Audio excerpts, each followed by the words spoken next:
les cartables en bagaille dans la cour de récré.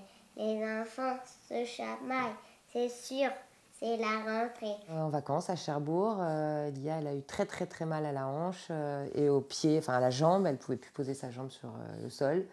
Donc on est resté une petite semaine à Debré à faire beaucoup d'analyses jusqu'à faire IRM et scanner, où là ils ont vu effectivement une masse. Je leur ai demandé ce que c'était. Ils m'ont dit une masse, effectivement, c'est ce qu'on appelle une tumeur. Avec ses longs cheveux, en fait, elle peut tirer sa fenêtre si elle est haute. Et c'est bien. Moi, je peux pas.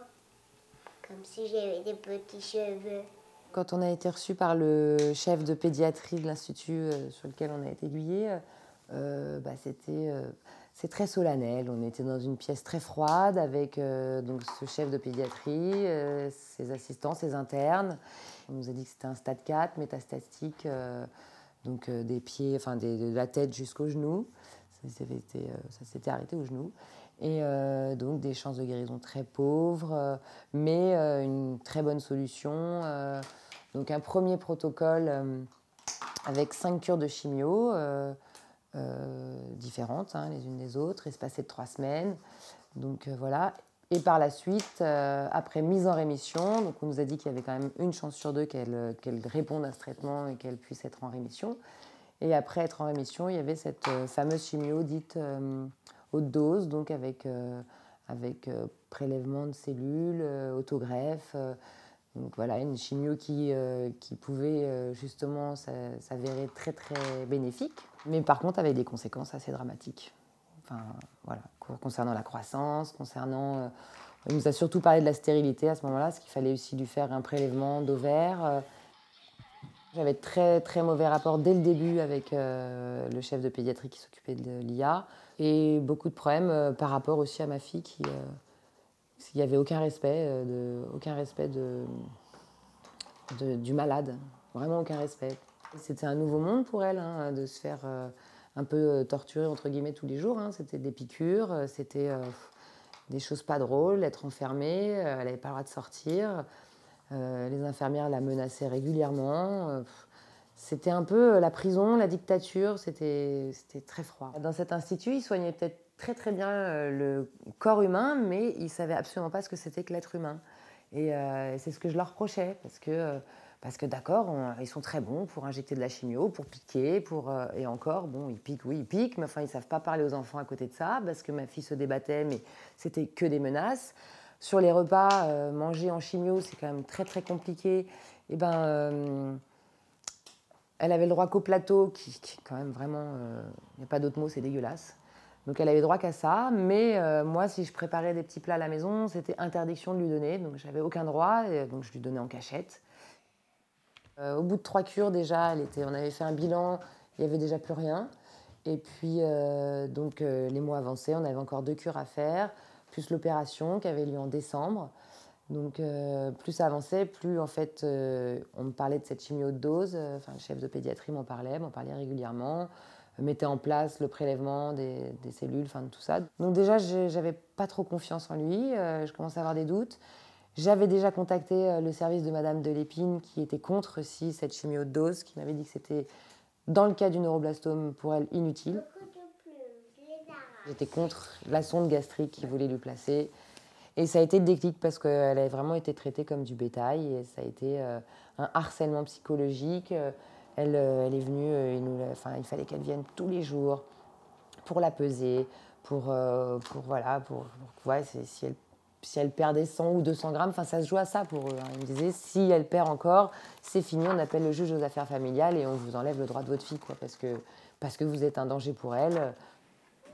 Elle s'est fait opérer à Robert Debré pour lui retirer donc la tumeur. Tout s'est très bien passé, c'était parfait.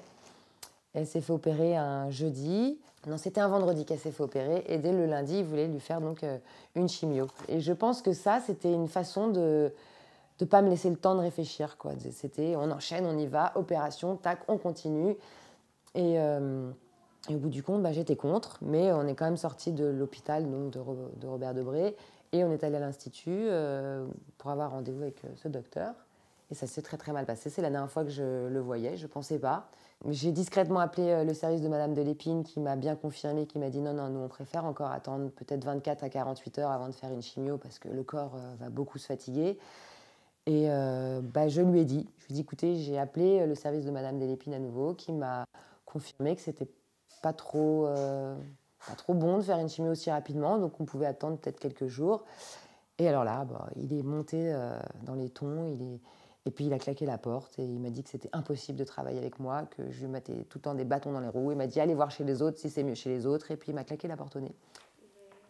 2 jours plus tard, on est accueillis au service du docteur de Lépine par Madame de Lépine, Salois et docteur Cornille. C'était très agréable, c'était un rendez-vous léger, rassurant. Ils ont été adorables. Le premier contact, voilà, on nous a fait visiter le service, les chambres. Et puis, elle nous a dit, on peut commencer une chimio dès demain, si vous voulez. Et c'était voilà, c'était très bien. On y allait vraiment, ma fille y allait avec le sourire.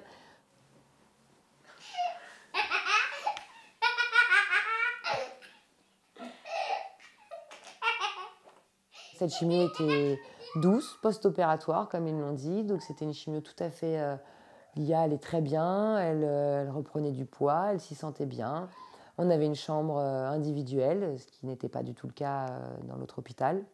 À mon premier hôpital, en fait, on n'avait pas le droit de ramener à manger de la maison, alors j'étais toute maigre. Et à le deuxième hôpital, on avait le droit de ramener à manger, alors j'étais pas maigre. Et en plus, je pouvais sortir dehors avec ma chimio et c'était bien. Donc on a fait de la chimio de décembre, fin décembre 2012, et ça s'est fini en août de cette année 2013. On a arrêté. Voilà, on a arrêté, puis on continue maintenant un autre traitement qui est de l'interféron. Donc elle a 3 piqûres intramusculaires par semaine pendant au moins 1 an.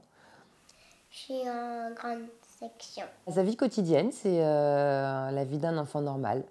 Donc elle va à l'école tous les jours, elle a ses activités de danse classique et de danse arménienne aussi.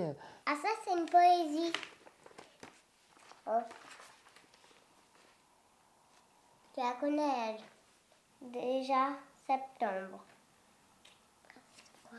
Fermez les chemises, rangez les valises. Déjà septembre. Fini les vacances. L'école recommence. Déjà septembre. Prenez les cahiers à la page ouvrez. Déjà septembre. Bonjour l'écolier.